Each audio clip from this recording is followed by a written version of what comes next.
We're here today with Reverend Brandan Robertson. Brandan is a noted author, pastor, activist, and public theologian working at the intersections of spirituality, sexuality, and social renewal.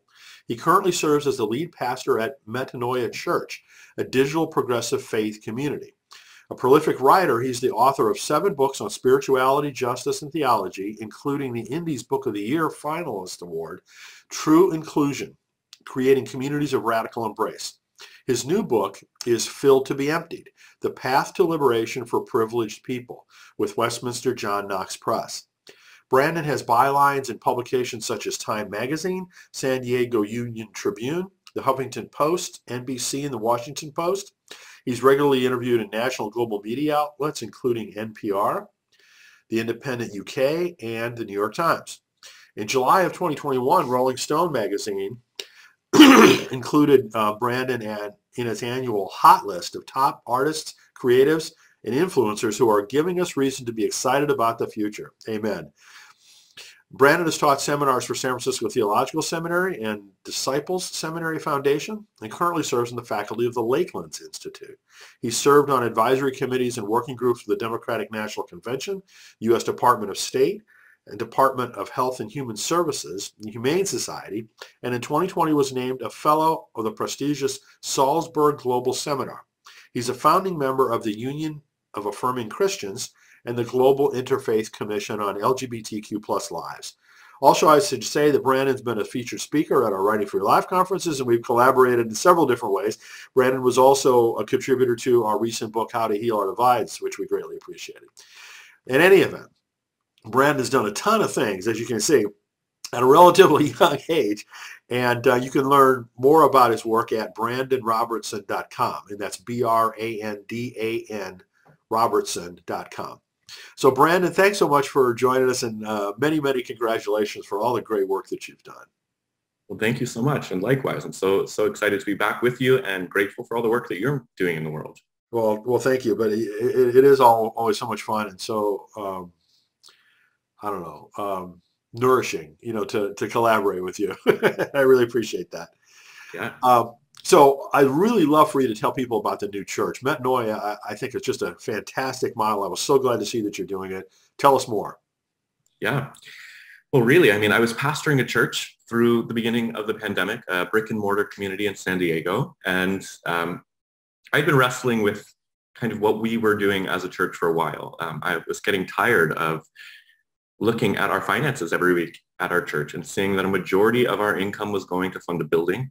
And we weren't really doing all that much for the community, and there were lots of crises around us, and it was just an ethical crisis for me. And so I walked with that community, and they were incredible, and we ended up selling the building and doing all of that. But by the time the pandemic happened, I got on TikTok, which is something I'd never wanted to do, never thought I would do, and very quickly noticed that me sitting down and sharing theological videos was getting thousands of views. And over a couple of months while on TikTok, we got up to like 60,000 followers, and that just continued to grow. And so I wanted to do an experiment with that. And I asked my TikTok followers on a video, I said, hey, would you all come on Tuesday night and do a Zoom Bible study with me? You just come and hang out, and let's see if we can get to know each other more. Well, the first week I did that, we had like 100 folks come and join us on Zoom. And that Bible study lasted, I've been doing it consistently for the past 2.5 years now. And we've consistently had this large group of folks from all around the world coming and studying the Bible and talking about what it means to follow Jesus in our world. And so the light bulb went off for me that I didn't actually need to be in a brick and mortar church, that I didn't need the structures and all of the burdens of a church in order to do really effective ministry. My Bible studies were getting more on Zoom, more people than we ever had in our sanctuary on Sundays. And so there were a number of reasons, but I ended up taking a leap out of that physical church role in December of 2020 and moved to DC, spent a year really cultivating this online community on TikTok. And then January of this year, we decided to go ahead and turn that Bible study into a bi-monthly worship gathering. And when we launched our first week, we had 450 people signed up to be a part of our community. Those numbers keep going up. And it's not about the numbers. I say that not to show off how many people we have, but to simply say the online environment has torn down walls of separation, torn down traditional barriers to people being able to come to church. So many of the folks that show up in our community last week, we have folks in South Africa. We have somebody in Lebanon who says, I'm gay, I'm in the closet. It's not safe for me to be out. I'm also a Christian. This is the only space I can be. And they come and they share their authentic heart with us, their faces on the screen, which they never get to show themselves like that in the real world. And so just witnessing that is like so transformative for me as a pastor. And it feels more like church than anything I've ever done. And so we're going to keep doing this. It's an experiment right now. I'm committed to do it twice a month for the rest of this year. And if it continues to be something that grows, and I hope it does, then we'll turn it into kind of a full church structure, look at hiring folks. And I mean, the pastoral care load alone is a lot when you're dealing with folks from all around the world. And so I'm really excited to see what it can become, but it does feel like in some ways, one of the futures of what progressive church looks like.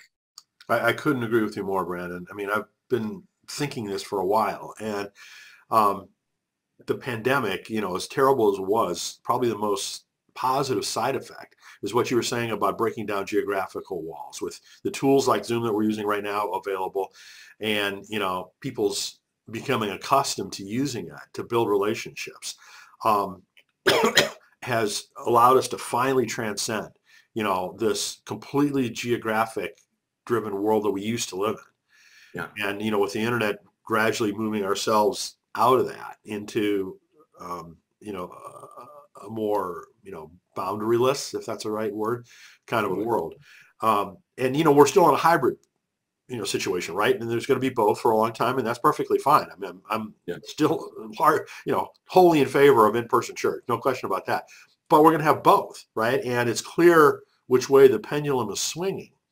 And I may not see it in my lifetime, but you will through virtual reality, that there'll be a time when an online church experience looks just like an in-person church experience. I really believe that. And so, 20, 30 years from now, maybe until the technology exists for that to happen. But I think that'll be the case. So anyway, good for you for being a pioneer, you know what I mean, to make this happen. Well, it's funny because I've always been hesitant about doing online church because this was a conversation back in 2005, 2008. The emergent church movement was talking about virtual church way back then. And frankly, even as a young person, I kind of rolled my eyes at it. I was like, what in the world is this? And then the pandemic I've been saying it's been surpassed the Protestant Reformation and the printing press and all of that. That moment in history has been surpassed by the past 2 years of the pandemic. We've fully transitioned into virtual reality. Every church, every business, almost every person has learned how to communicate and connect fully digitally. And like you said, there's virtual reality coming along, this conversation around a metaverse. It's just the fact that stuff has popped up within these 2 years. I think that we'll see that technology very soon. And I don't know what it means for us. There are some also really interesting, deep theological, ethical, philosophical conversations around that. But whatever is going... As is the case with every new technology, right? I mean, the first early adopters of VHS and Betamax tapes were pornography, right? I mean, some of the early adopters of the internet was gambling. I mean, any kind of new technology can be used for good or for bad. No question about that. And, whether it's social media or, the kind of virtual reality you're talking about, I mean, it'll be the case. So. Yep, totally.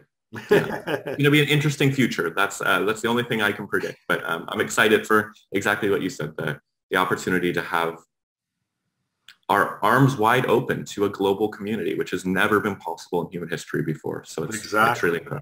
And I think, you're a perfect fit for doing that. So I'm really so glad that you are. Talk about a calling. Yeah. Talk about a calling. I hope you feel it that way.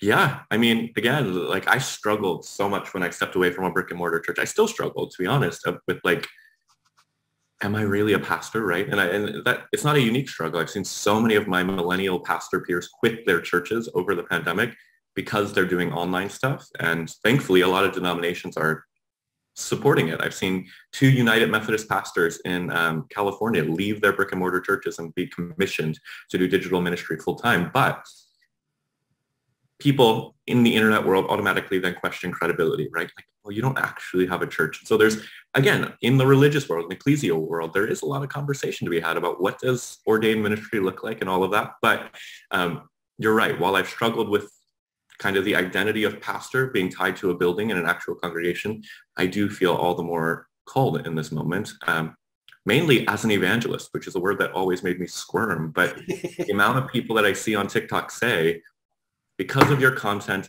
I'm coming back to Christian faith, which is not something I ever set out to try to make people do. Wow. But it's incredible to me. It's like, oh my gosh, now that I'm a liberal heretic, people are following Jesus because of me. When I was a conservative, I was turning people away left and right. It's pretty crazy. But well, good. I think that says something. But anyway, so let's get into talking about books. You've got a new book coming out, but before we get to that, please tell us about some of the really important, quite frankly, books that you previously read. Yeah, this past 10 years of my life, I've gotten into this itch of writing, usually about 1 or 2 books a year. And it's been really it's my way of working out what I believe about the world and what I want to see in the world. So I started off back in 2014-15 with my book, Nomad, A Spirituality for Traveling Light, which was kind of my autobiography from fundamentalism to progressive evangelicalism. That book was released again last year by Fortress Press, kind of as a deconstruction aid. But that's actually probably the book I'm most proud of. It's my most authentic book, and I'm hoping to do a follow-up to it very soon. But then after that, I did 3 books related to sexuality and inclusion. So I compiled a book called Our Witness, The Unheard Stories of LGBT Christians, which brought together essays from Christians all around the world about their struggle reconciling faith and sexuality to be something that could provoke thought for those religious leaders that were still on the fence about whether they should be inclusive. And then my master's degree thesis was turned into a book called The Gospel of Inclusion, a Christian case for LGBT inclusion in the church. After that, I wrote a book called True Inclusion, which tried to take the theology of inclusion and make it praxis. How do you actually make this happen in a church? And then I got into this weird thing for the past few years of writing devotionals. So I wrote a men's devotional, which again was something I never set out to do. A publisher asked me to do it, and it was fun to think about how to write a devotional for men that didn't reiterate all the toxic masculinity stuff that our culture and evangelical culture in particular perpetuates. And then I wrote a book for teen boys, which kind of did the same thing. That came out 6 or 8 months ago now. And now we're up on this newest book, which is really the result of me wrestling as a pastor for 4 years during the Trump era, wondering how in the world can I teach my congregation about these important concepts of privilege and bias and things like that were so dominant in our culture, but make people uncomfortable. And so really, I sat down over the past year and a half and really tried to write up my own thoughts, my own wrestlings from a biblical perspective about what privilege is and how privilege should be used by Christians to help make the world a more just and equal place. Yeah, so I was wondering how the book came about. I mean, it sounds like it was pretty organic. Yeah, it really was. I mean, and I'm pretty authentic in the opening of the book, telling my story. Like, when people talk to me about white privilege, I thought they were crazy. I was offended. I didn't like it and I think that's how a lot of white people feel in the conversation initially. Because when people accuse me of white privilege, I was like, well, I grew up in a trailer park, lower income bracket, abusive alcoholic father, like everything I've had to do in my life, I've had to fight for, right? But during like the George Floyd murder and the Black Lives Matter movement over the past few years and the pandemic, I think there's been space for us all to be a little bit more introspective, or at least I hope some of us have been a little bit more introspective. And I certainly had that space and really did my research and looked up, like, what are we talking about when we're talking about privilege? And what does it mean that I have privilege as a white person, as a man, as a Christian? And my eyes started to open to, one, how real this is as a concept, but also how in our popular discourse, this conversation can become just a left versus right talking point, and it loses the importance. Like, when we're talking about privilege, I realized we're not talking about something that's automatically, it's not a damning thing to be said you have privilege. When we talk about a white person having privilege, it's not morally bad that you have privilege. The question is, how are you using privilege? And when my eyes opened to that, I began really wrestling with, how do I talk to my church about, you have privilege. Now, how do you use it? Like, how do you use that in the lens of a follower of Jesus? And what I discovered was Philippians chapter 2, this famous kenosis hymn, is really a profound description of how Jesus, theologically at least, how Jesus used his own privilege and power. In Philippians 2, Paul writes, Jesus, being in the form of God, did not consider equality with God something to be exploited for his own benefit. And when I read that in this context of privilege, that jumped off the page at me. Like, oh, in the Christian story, we say Jesus is God in the flesh, has all of the power, the privilege, the authority of God, and he doesn't use that power, privilege, and authority for his own benefit, but he gives it up for the good of others. So if you're a Christian and you have privilege, how do you use your Christian privilege, not for your own benefit, but for the benefit of your Muslim neighbor? If you're a white person, how do you use your white privilege, not for your own benefit, but for the benefit of your neighbor of color? And when I began talking to my congregation about that from the biblical perspective, light bulbs started going off. And so that's what convinced me to say, I think I need to turn this into a book specifically written to congregations like mine. And this isn't meant to be a widely read, popular, best-selling book. It's really meant to be a book that goes into congregations and goes into individual Christians' homes that are really wrestling with this, just to provoke conversation. And yeah, that's the goal. Well, none other than Walter Brueggemann says this: Brandan Robertson has written a vigorous summons to the advantage to heal the summons of Christ. Robertson shows the way to alternative practice that is emancipatory and reconciling, a major gift. Those are wonderful words by a wonderful person, but I do worry a bit that the people who really need to read this won't want to read it. And, as you said, that's, I guess at the end of the day, not what you're really trying to achieve. But, I mean, how can we, share this train of thought more broadly? Yeah. Well, I mean, honestly, and I've done this with a couple of my books, like we tried really hard from a marketing and title standpoint, even though the word privilege is in the title. Like when you look at the book, this does not scream, we're going to talk to you about racial justice. It's meant to look more like a devotional text, and it is. It's a Bible study. And so on one hand, it's all about marketing it to the right people. Last night, I was actually talking to a group of moderate evangelicals about the book, and there were Trump supporters that I dialogued with in that group. And I think my hope is that me being honest about my own struggle, I think in our cancel culture, I'll say that when I started writing this book, I was really worried because one, the last thing we need is another white person pontificating about these issues. There are many people of color that can speak about these really well. And I was always afraid that I was going to say the wrong thing. And I had to give that up. And I just determined when I was writing this book, I'm just going to share my struggle with the idea of privilege, be really authentic, so that the person who is also struggling with this will recognize I'm not coming at them as some white liberal who has figured it all out and pointing my finger at them. I'm coming at them as somebody who is like, yeah, this was hard for me to grasp. It's not an easy thing to be told. Society is set up for your benefit, and you're now responsible to do something about it. Otherwise, you're going to continue to oppress people. Like, nobody wants to hear that, but it's important that we do. And I think my hope is, as I talk about this book over the next couple of months, as other people read about the book, that it's not about condemning white people, straight people, Christian people. It's about inviting us into a deeper conversation biblically about how we look more like Jesus, which I hope crosses conservative and liberal divides, evangelical and progressive divides.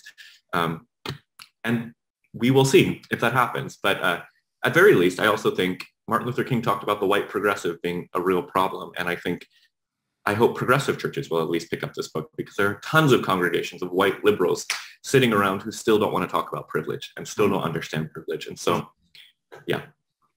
Wow, really?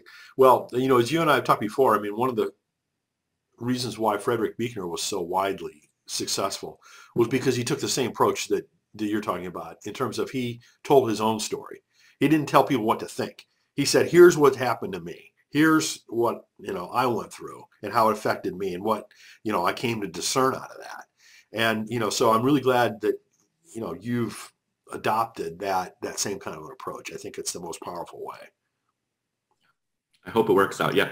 And it ends with a punchy chapter, I will say. Like the last chapter of the book is called From Insurrection to Resurrection. So there is a challenge that we all need to face up. And I think we're in a dire moment of human history where if we don't start having these conversations, there's going to be, I think it's reasonable to say the destruction of our democracy is in our near future if something doesn't change. And so there's also a dire side to this conversation. And I'm so glad to see that if you go to any of these publishers' websites, there are tons of books coming out right now, lots of voices talking about these topics. And I think the more the merrier. We need to really be having these conversations. And so I hope there's a resource for everyone out there, regardless of what perspective you're coming from. And that's a good thing. Yes, absolutely. So the book description says that it walks readers through a step-by-step process of identifying their privilege, exploring their privilege, and ultimately leveraging their privilege as a tool for the liberation or redemption of the world. Very powerful stuff. It sounds as though it might, motivate some self-reflection on the part of folks that ultimately ends up in some surprises for them. Yeah. I mean, again, I use, I think it might be the University of Wisconsin. I forget which university study I quote in the book, but there's a basic breakdown of like, think about your gender, think about your race, think about your religion, think about your socioeconomic status. And I help walk people through like these different levels that people have identity in our culture. And if they've experienced benefit because of that identity. And that does take a lot of deep reflection. Again, like one of my stories was I was a straight C and D student throughout my entire middle school, high school education. That's hard to believe. I know. People always assume I'm kind of nerdy and really good in school and I'm terrible. And even when I got to like Moody, I didn't do well.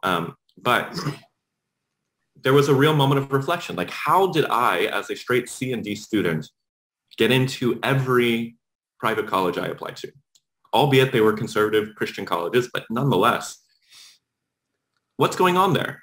And then I discovered other studies that said if you have a black sounding name, you're something like 25% more less likely to be accepted to any college or university. And so you start realizing things like that and you start asking, well, maybe I did have a little bit of a leg up here. Like, how have I been able to get master's degrees and stuff like that? Like, no one in my family had that. So, but is there something at work here in the broader society that's allowing me to propel forward when people who might have less money or not be white or not be Christian, do they have the same kind of opportunities?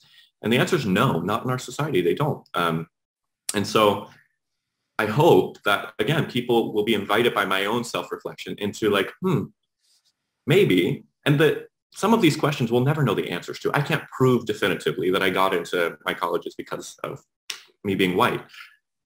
But that's not the point. The point is people of color aren't getting into colleges at the same rate that white people are. And so how do we as white people think about that and begin challenging our own universities? If you're in a university context, to think about admitting more people, or challenge your own business to think about hiring a more diverse staff, or whatever it might be. And these aren't huge lifts.